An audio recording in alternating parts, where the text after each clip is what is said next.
Hello दोस्तों, मैं प्रेम दिवाकर आप सभी को स्वागत है स्टडी विद एंटरटेनमेंट हब में। आज मैं आप लोग को बताने वाला हूँ इकाई नंबर 1 अर्थव्यवस्था। कल मैं आधी वीडियो डाली थी, जो डिस्क्रिप्शन में लिंक डाला हुआ है, पीछे वाला वीडियो देखेंगे उसी को ये वीडियो समझ में आएगा। चलिए तो मैं वीडियो को स्टार्ट करता हूँ। अर्थव्यवस्था 3 प्रकार के होते हैं। अर्थव्यवस्था 3 प्रकार के होते हैं। पूंजीवादी किसे कहते हैं? पूंजीवादी अर्थव्यवस्था है। पूंजीवादी अर्थव्यवस्था किसे कहते हैं? तो जिस देश में उत्पादन के साधन पर निजी व्यक्ति का अधिकार होता है उसे पूंजीवादी अर्थव्यवस्था कहा जाता है। जिस देश में उत्पादन के साधन पर निजी व्यक्ति का अधिकार होता है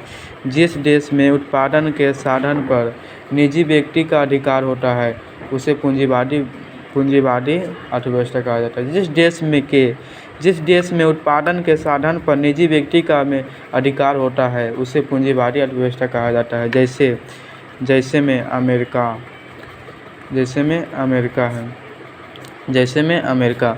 तो समाजवादी की अर्थव्यवस्था किसे कहते हैं? तो जिस देश में उत्पादन के साधन पर सरकार का अधिकार होता है जिस देश में उत्पादन के साधन पर सरकार का अधिकार होता है उसे समाजवादी अर्थव्यवस्था कहते हैं। जिस देश में उत्पादन के साधन पर सरकार का अधिकार होता है उसे समाजवादी अर्थव्यवस्था कहते हैं। मिश्रित।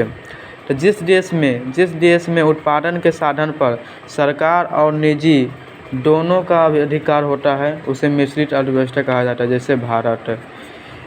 जिस देश में उत्पादन के साधन पर सरकार और निजी दोनों का अधिकार होता है उसे मिश्रित अर्थव्यवस्था कहा जाता है। जिस देश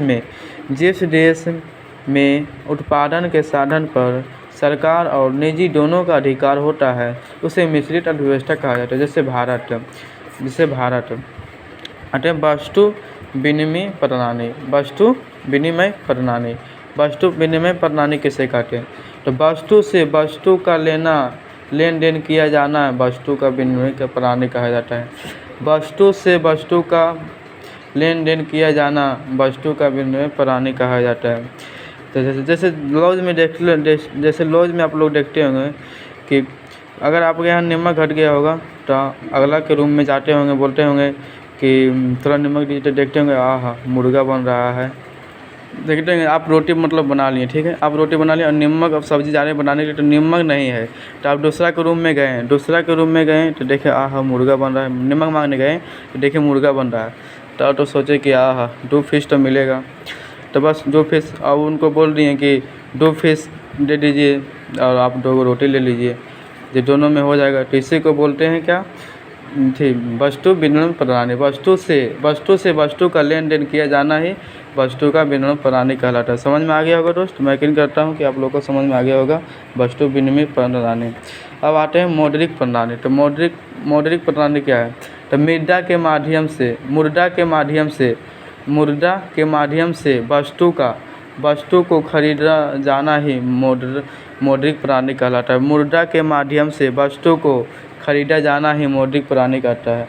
मुद्रा के माध्यम से वस्तु को खरीदा जाना ही मौद्रिक प्रणाली कहलाता है। मुद्रा के माध्यम से वस्तु को खरीदा जाना ही मौद्रिक प्रणाली कहलाता है। जैसे आप बाज़ार गए दोस्त, तो मुर्गा अगर तो आप चिकन ही खरीदिएगा तो उसमें तो पैसा लगेगा, तो उसी को बोलते हैं मौद्रिक। चिकन तो खरीदेगा तो मुद्रा से ही ना खरीदेगा, तो मुद्रा उसी को बोलते हैं मुद्रा प्रणाली। तो मुद्रा के माध्यम से वस्तु को खरीदा जाना ही मौद्रिक प्रणाली कहा जाता है। मुद्रा से कोई वस्तु खरीद रहे हैं तो उसी को बोला जाता है मुद्रा प्रणाली। मुद्रा से अगर कोई वस्तु खरीद रहे हैं तो उसी को बोला जा रहा है मौद्रिक प्रणाली। बैंकिंग प्रणाली किसे कहते हैं?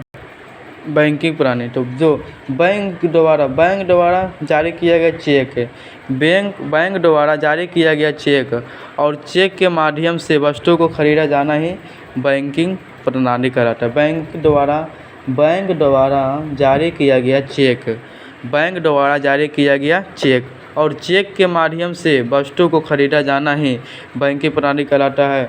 और मौद्रिक प्रणाली तो मुद्रा के माध्यम से मुद्रा के माध्यम से कोई वस्तु को खरीदा जाना ही मौद्रिक प्रणाली कहलाता है।